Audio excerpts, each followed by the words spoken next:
É quase como se o mundo tivesse cada vez mais caminhando para um lado onde as pessoas estão mais estressadas, estão dormindo mal, estão comendo mal, estão mais sedentárias e, consequentemente, estão adoecendo do ponto de vista psicológico de uma maneira mais acentuada. A ansiedade é como uma prisão. Você está trancado em um quarto pequeno, com a luz baixa, uma porta de chumbo e ninguém consegue ouvir os seus gritos de socorro. Não existem janelas. Minha mente parece que se transforma em um serial killer e me persegue dia após dia. É assim que eu me senti diversas vezes quando esse monstro aparecia. Depois de muita tortura psicológica causada por motivos desconhecidos, eu entendi que a fonte da minha ansiedade vinha do medo de eventos futuros, coisas que ainda não tinham acontecido. Medo da perda, medo da morte, medo da miséria. Eu nunca consegui entender o porquê a minha ansiedade era tão má comigo, porque ela existia e o porquê eu não conseguia controlá-la. Quando eu penso em emoções num contexto geral, eu lembro das 6 emoções primárias que todo ser humano tem: alegria, tristeza, raiva, medo, aversão, surpresa. Durante um dia normal, é possível que as nossas emoções se alterem conforme o estímulo do ambiente ou das pessoas ao nosso redor. Pela manhã, quando você acerta o dedo mindinho do pé em algum móvel do quarto, é muito provável que o seu dia se inicie com a raiva. Se recebermos uma bonificação no trabalho, podemos ter picos diferentes de emoções, como surpresa e alegria.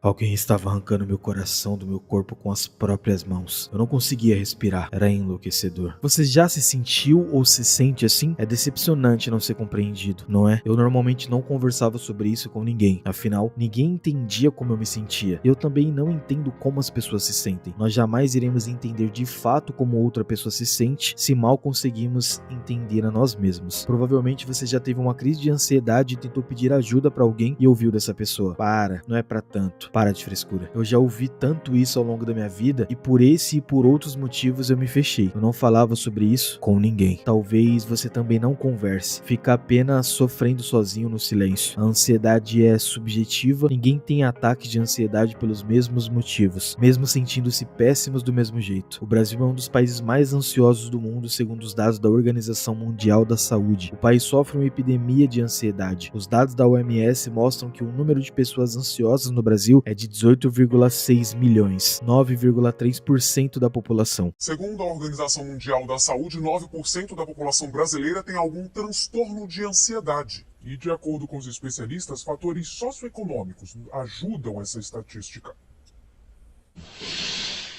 Falta de ar, tremedeira, formigamento no corpo, inquietude, ansiedade. Muita gente não dá bola para esses sintomas, mas eles são um alerta do corpo. A Rosana teve vários episódios em que esses sintomas apareceram juntos e só procurou um médico quando chegou ao extremo. Imagino que toda essa ansiedade é como uma herança dos nossos ancestrais, algo estritamente relacionado ao convívio social, a incapacidade de entender a nós mesmos e a angústia que sentimos quando somos incompreendidos. Se buscarmos a fundo dentro de nós mesmos o motivo pelo qual ficamos exageradamente ansiosos, podemos identificar alguns fatores, como traumas, medos e sentimentos profundamente reprimidos. Talvez seja o medo da rejeição, a sensação de não se encaixar na sociedade, o medo da perda de um pai ou de uma mãe, ou até mesmo a dor da perda. Talvez ficamos ansiosos por não termos total controle do que acontece à nossa volta, por medo do que pode acontecer no dia seguinte ou na semana seguinte. O que deixa você profundamente ansioso? Certamente não é saber que você vai ganhar um smartphone na próxima semana. É algo mais complexo e intrínseco. Eu descobri que sempre que eu tenho a sensação de impotência, de não poder resolver alguma coisa, de não conseguir controlar certos eventos, eu tenho crise de ansiedade. Eu tenho síndrome do pânico há 3 anos. Eu comecei a ter crises de ansiedade. Eu não conseguia mais sair de casa, não conseguia ir para as aulas, não conseguia nem sair com meus amigos. Pra mim, ela começou a surgir como crise de falta de ar, desde que eu tinha uns 5, 6 anos. E eram crises que não tinham explicação. E, eventualmente, eu comecei a notar que eram psicológicos, porque nenhum médico encontrava nada de errado. E elas continuavam acontecendo, sem motivo, sem estar doente, sem nenhuma explicação fisiológica.